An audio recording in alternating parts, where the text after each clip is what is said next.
मदरसा education institution नहीं होता, मदरसा दीनी तालीम सेंटर है, और संविधान कहता है एजुकेशन इंस्टीट्यूशन। और उस समय भी उन्होंने कहा था कुछ मिलेगा नहीं, लेकिन 1992 में कानून बना दिया ने माइनॉरिटी कमीशन एक्ट, फिर बन गया माइनॉरिटी कमीशन। 2006 में पहली बार बन गई माइनॉरिटी अफेयर मिनिस्ट्री। 5,000 करोड़ के आसपास केंद्र सरकार खर्च कर रही माइनॉरिटी के नाम पे, 1,000-1,500 करोड़ सारी सरकारें खर्च कर रही हैं। करीब पूरे देश में 20,000 करोड़ साल में खर्च हो रहा है, केंद्र और राज्य सब मिला दीजिए तो। किसका पैसा है? जोर से बोलिए जरा, किसका पैसा है? अरे बोलो भैया मेरा। यहां सारे टैक्स पेयर बैठे हुए हमको चेहरे से दिख रहे हैं।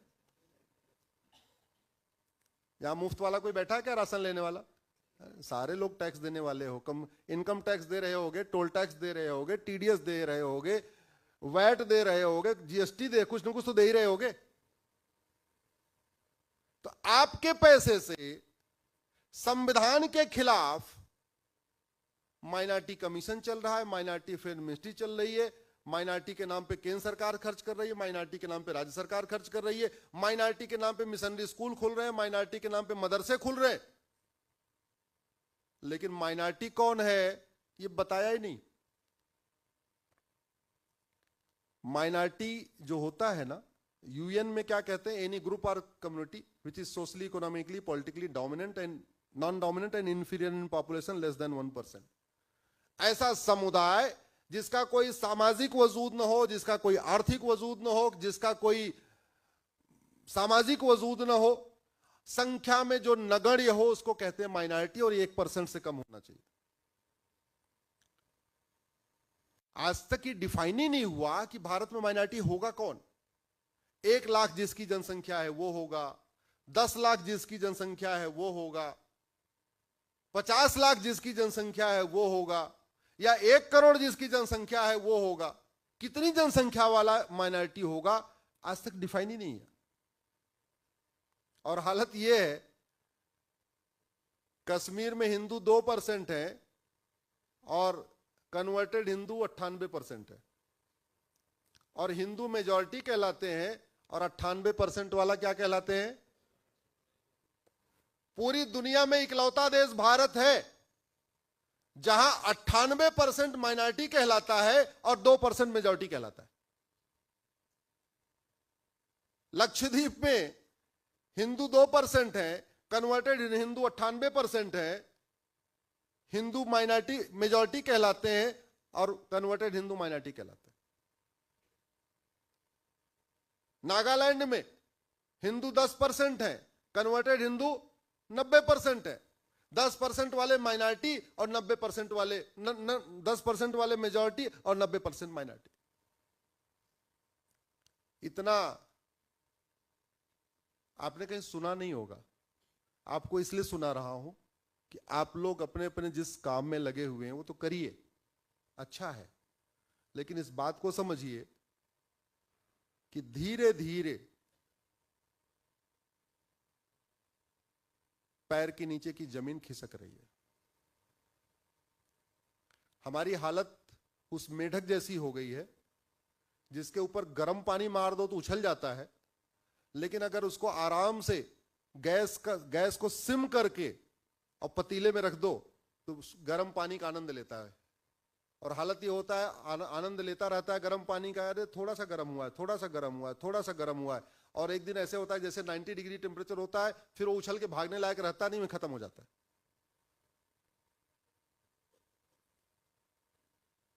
गुजरात जहां 90% हिंदू हैं, अभी नवरात्रे में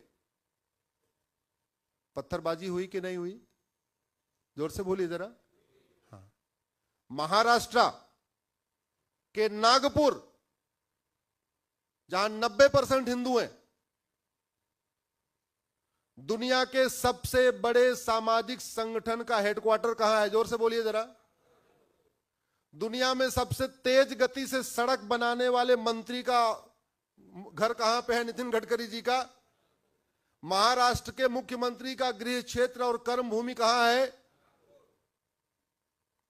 बाबा साहब अंबेडकर का कर्मभूमि नागपुर, वीर सावरकर जी की कर्मभूमि नागपुर, डॉक्टर हेगडेवार जी की कर्मभूमि नागपुर, गुरु गोलवलकर जी की कर्मभूमि नागपुर। और नागपुर में किसका घर जला? जोर से बोलिए जरा। हिंदुओं का। किसकी गाड़ी जली? हिंदुओं की। क्यों? यहां तो 90% घर जल गया। दुबई में तो 10%, तब भी घर नहीं जलता। मैं जापान का, सिंगापुर का, अमेरिका के उदाहरण नहीं दे रहा हूं, मैं तो दुबई का उदाहरण दे रहा हूं। क्योंकि हमने कृष्ण नीति है सठे साठ्यम समाचरित, और राम नीति है भय बिन होए न प्रीत। इसको आप लागू ही नहीं किया। हमने कभी यह भी नहीं सोचा कि जो पारंपरिक रूप से अवतार हुए किस लिए? राम का अवतार कथा सुनाने के लिए नहीं हुआ था। राम का अवतार किस लिए हुआ था? धर्म की जय करने, अधर्म का नाश करने, अधर्म का नाश करने। जी, वाल्मीकि रामायण उठा के पढ़िए। अयोध्या से चलते हैं, प्रयाग आते हैं, प्रयाग तक तो शांति से रहते हैं। जैसे ही प्रयाग में संगम क्रॉस करते हैं, चित्रकूट की तरफ बढ़ते हैं, उसके बाद दनादन नरसंहार शुरू करते हैं। चित्रकूट से आगे बढ़ते हैं, मध्य प्रदेश का पूरा एरिया, आधा पार्ट छत्तीसगढ़ वाला, आते हैं नासिक। नासिक में क्या किया था उन्होंने? धर्म की जय किया, अधर्म का नाश किया। जोर से बोलिए जरा। अधर्म का नाश। आगे बढ़ते हैं, आंध्रा, तेलंगाना, कर्नाटक, तमिलनाडु, रामेश्वरम, लंका। क्या करते हैं? अधर्म का। चलो कृष्ण को उठाते हैं। राम की यात्रा उत्तर से दक्षिण हुई है। स्वामीनारायण भगवान की यात्रा तो पूरे भारत में हुई, तो गोल गोल हुई है। वो तो अयोध्या से चलते हैं, पूरा असम, आगे पूरा जो है क्रॉस करते करते करते करते करते वो पूरी भारत की परिक्रमा करते हैं। स्वामीनारायण भगवान पूरे भारत की परिक्रमा करते हैं। अर्ध चंद्राकार कह लीजिए। अयोध्या से शुरू कर, क्यों गुरुदेव? ऐसा ही है, लगभग ऐसे पूरा नहीं। कश्मीर की तरफ भी तो गए, उत्तराखंड की तरफ भी आगे गए, उधर नहीं। अर्धचंद्राकार उत्तराखंड से, हाँ, पंजाब और कश्मीर उनसे छूटा था। राम निकलते हैं उत्तर से दक्षिण, रास्ते में कम से कम 500 राक्षसों का नरसंहार करते हैं। कृष्ण चलते हैं पूरब से पश्चिम, मारते हुए चलते हैं। मथुरा से शुरू करते हैं, उत्तर प्रदेश, आगे बिहार, फिर झारखंड और मणिपुर तक मारते हुए जाते हैं। फिर शादी वहां करते हैं, शादी करके वहां शांति से लौटते हैं।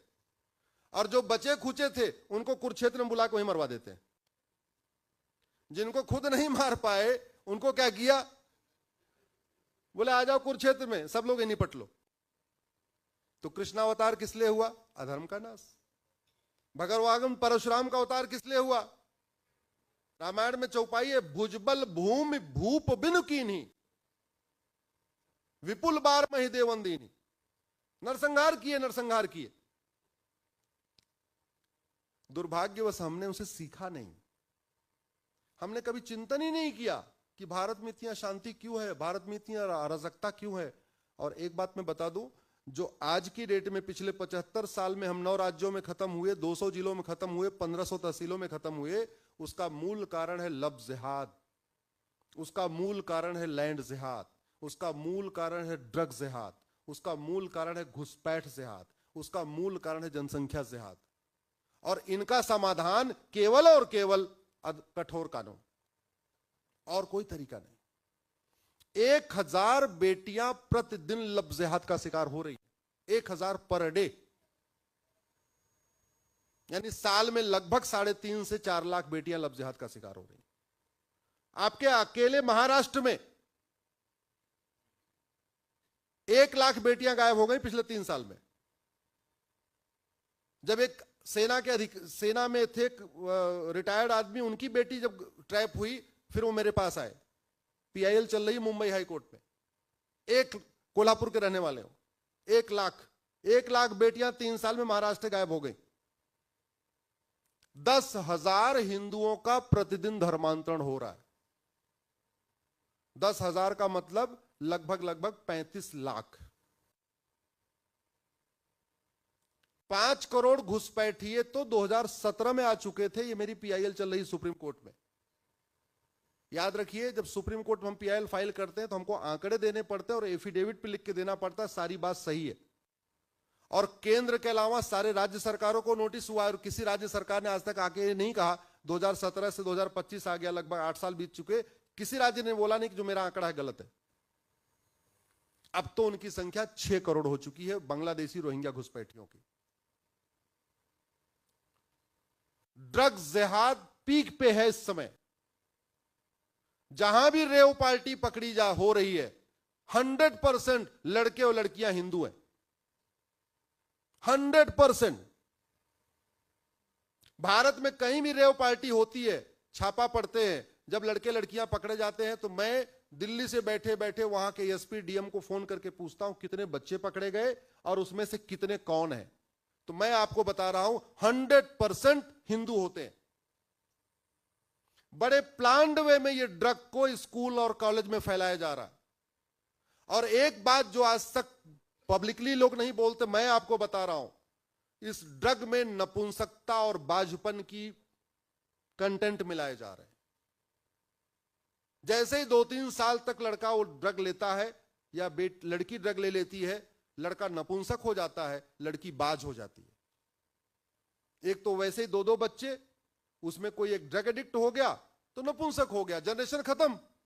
लड़की बाज हो गई, जनरेशन खत्म। स्थिति यह है। आजकल रेट आप सुनते होंगे ना, आजकल लड़के कह रहे हैं जी हम शादी नहीं करेंगे। एक ऐसा ट्रेंड आपको सुनने में आ रहा होगा ना, लड़की कह रही हम भी शादी नहीं करें, लड़का कह रहा हम भी शादी नहीं करें। वो शर्म के मारे कह रहा है शादी नहीं करेंगे। कड़वी सच्चाई यह है, न लड़का शादी लायक बचा है न लड़की शादी लायक बची हो। यह कड़वी सच्चाई है। भाई साहब ताली मत बजाइए, यह कड़वी सच्चाई है। बड़े प्लान्ड वे में ड्रग को law college, engineering college, medical college हर जगह फैला दिया गया। पूना हो, मुंबई हो, नासिक हो, ऐसा कोई कॉलेज नहीं है जहां चरस, अफीम, कोकीन, गांजा नहीं पहुंच रहा है। ऑनलाइन डिलीवरी हो रही, व्हाट्सएप पे डिलीवरी हो रही है। सिंगापुर में गांजा क्यों नहीं बिकता? आप लोग गूगल करिएगा, सिंगापुर गांजा 900 ग्राम फांसी, ये 4 शब्द गूगल करिएगा। सिंगापुर गांजा 900 ग्राम, सिंगापुर 900 ग्राम गांजा फांसी, 3 ही शब्द ये डालिएगा गूगल पे। एक व्यक्ति के पास 900 ग्राम गांजा मिला था, एक व्यक्ति के पास, उठा के फांसी दे दिया। दोबारा सिंगापुर में कोई गांजा लेके जाएगा क्या? जोर से बोलिए। नहीं। हमने सड़ा हुआ कानून बना के रखा हुआ है। हमारे यहां 9-9 कुंतल गांजा पकड़ा जाता, कुछ नहीं होता, जमानत मिल जाती है। और अभी मैं तो दिल्ली का रहने वाला हूं, हमारे थोड़ी दूर पे एक जगह हापुड़, 42 साल की गुड़िया ने 17वें बच्चे को जन्म दिया है। यहां 5 से ऊपर वाला कोई है क्या? हाथ उठाइए जरा। अरे 5 जिसके जब 5 से ज्यादा बच्चे हैं, कोई हाथ उठाइए जरा। 4 से ज्यादा, 3 से ज्यादा, सारे आ गए, हम 2 हमारे 2 पे। 42 साल की गुड़िया ने हापुड़ में 17वें बच्चे को जन्म दिया। गूगल करके देख लेना। गुड़िया 42 साल की है, बेटा 22 साल का है और बेटी 21 साल की है। बेटे के भी बच्चे हो रहे हैं, बेटी के भी बच्चे हो रहे हैं। यानी गुड़िया नानी भी बन रही है, गुड़िया दादी भी बन रही है और गुड़िया अम्मा भी बन रही है। अब ये बताओ आप, किसी पॉलिटिकल पार्टी को वोट चाहिए चुनाव के समय, वो गुड़िया के यहां जाएगा। अगर उसके पास ये डिसाइड करना हो कि भाई या तो गुड़िया के यहां जाना या तो विभा के यहां जाना, तो गुड़िया के यहां जाएगा वोट मांगने या विभा के यहां जाएगा? जोर से बोलिए जरा। अरे जहां 17 वोट है वहां जाएगा, जहां 2-4 वोट है वहां जाएगा। मैं अपना उदाहरण बताता हूं। हमारे साथ एक लड़का पढ़ता था, नाम था अली। अभी कुछ दिन पहले मैं प्रयाग का रहने वाला हूं। मैं गया था, कुंभ में गया था, तो लकली गांव गए थे। हमने कहा चलो मिल लेते। क्या हाल चाल? बहुत बढ़िया। क्या कर रहे हो? भाई सिलाई कर रहा हूं। अच्छा, कितने बच्चे हैं? थोड़ी देर सहम गया, क्या पता मेरा वीडियो देखता रहा हो। अरे मैंने कहा बताओ तो कितने हैं? बोले भैया 11 बेटे हैं, 4 बेटियां हैं। कितने हो गए? 15। बच्चों की शादी हो गई, बोले हाँ 5 बेटे की शादी हो गई है। तो उनके बच्चे, हाँ उनके भी हो गए, एक का 2 है, एक का 3 है, ऐसे उनके भी हो गए। हमारे 2 बच्चे, अभी शादी भी नहीं हुई है, अभी उनकी पढ़ाई चल रही है। और उधर हमारे साथ वाला दादा भी बन गया, नाना भी बन गया। फायदा कौन उठा रहा है?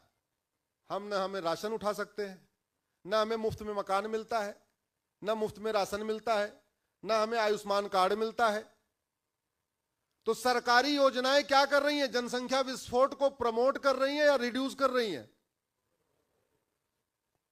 आयुष्मान भारत योजना आई है, उसमें लिखा है कि जिसके 6 लोग होंगे उनको मिलेगा, यानी 5 वालों को मिलेगा ही नहीं।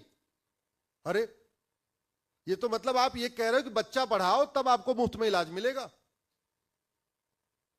ऐसी ऐसी चीजें हो रही हैं। आप लोगों से आग्रह केवल ये है, इन पे चिंतन करिए, इन पे बोलना शुरू करिए, इन पे लिखना शुरू करिए। एक बात याद रखिएगा, जब तक हम इस बात पे चिंतन नहीं शुरू करेंगे कि क्या कारण है कि दुर्योधन का ननिहाल, जहां 1805 में पंडित नंदराम टिक्कू प्रधानमंत्री हुआ करते थे, वो अफगानिस्तान कैसे बन गया, अगर इसको चिंतन नहीं करेंगे तो 20-25 साल के बाद बहुत गंभीर समस्या में आने वाले, बहुत बड़ी समस्या में आने वाले। अगर आप ये सोच रहे हैं कि नहीं नहीं आपने तो 10वें मंजिल पर अपना फ्लैट ले लिया है, आपने 12वें मंजिल पे ले लिया है, आपने बहुत सुरक्षित जगह अपना घर बना लिया है, आज के लिए सुरक्षित है लेकिन 25 साल के बाद के लिए सुरक्षित नहीं हो। मेरा आप लोगों से आग्रह है, सोशल मीडिया का उपयोग करिए, राष्ट्रहित में उपयोग करिए, सनातन के हित में उपयोग करिए, समाज को जगाने के लिए उपयोग करिए। क्योंकि जो आदमी 12 घंटे ड्यूटी कर रहा है, सरकारी राशन पे आश्रित है, वो ज्यादा दिमाग नहीं लगा पाएगा। उसको जगाने की जिम्मेदारी तो हमारी आपकी। इसलिए मैंने कहा अपने नाम से फेसबुक फ्रेंड बनाइए। हम लोग क्या करते हैं, अपने जान पहचान के लोगों को फेसबुक फ्रेंड बनाते। अरे भैया, जिसका तुम्हारे पास मोबाइल नंबर है, जो तुम्हारे जान पहचान वाला है, उसको फेसबुक फ्रेंड क्यों बना रहे हो? उसको वर्चुअल फ्रेंड, अरे तुम्हारा हकीकत का दोस्त है वो तो। वर्चुअल फ्रेंड किसको बनाना चाहिए? जिसको नहीं जानते हो। जिसको नहीं जानते, पता नहीं कहां बैठा, उस तक अपनी बात पहुंचाना है, उसके लिए उपयोग करो। जिनको जान पे, हम लोग क्या करते हैं, जिसको जानते हैं, जिसका मोबाइल नंबर है, उसी को अपना फेसबुक फ्रेंड बना के अपनी बर्थडे की फोटो डाल के उसी को दिखाते रहते हैं। दिखाओ, दिखाने में कोई दिक्कत नहीं है, दिखाओ, बर्थडे की फोटो दिखाओ, बाकी शादी विवाह की फोटो दिखाओ, लेकिन जो बड़ा काम है उसके लिए सोशल मीडिया का उपयोग करो। गुरुदेव, आपने मुझे अवसर दिया बोलने के लिए, मैं आपको प्रणाम करता हूं। अगर कुछ त्रुटि हो गई हो तो उसके लिए क्षमा चाहता हूं।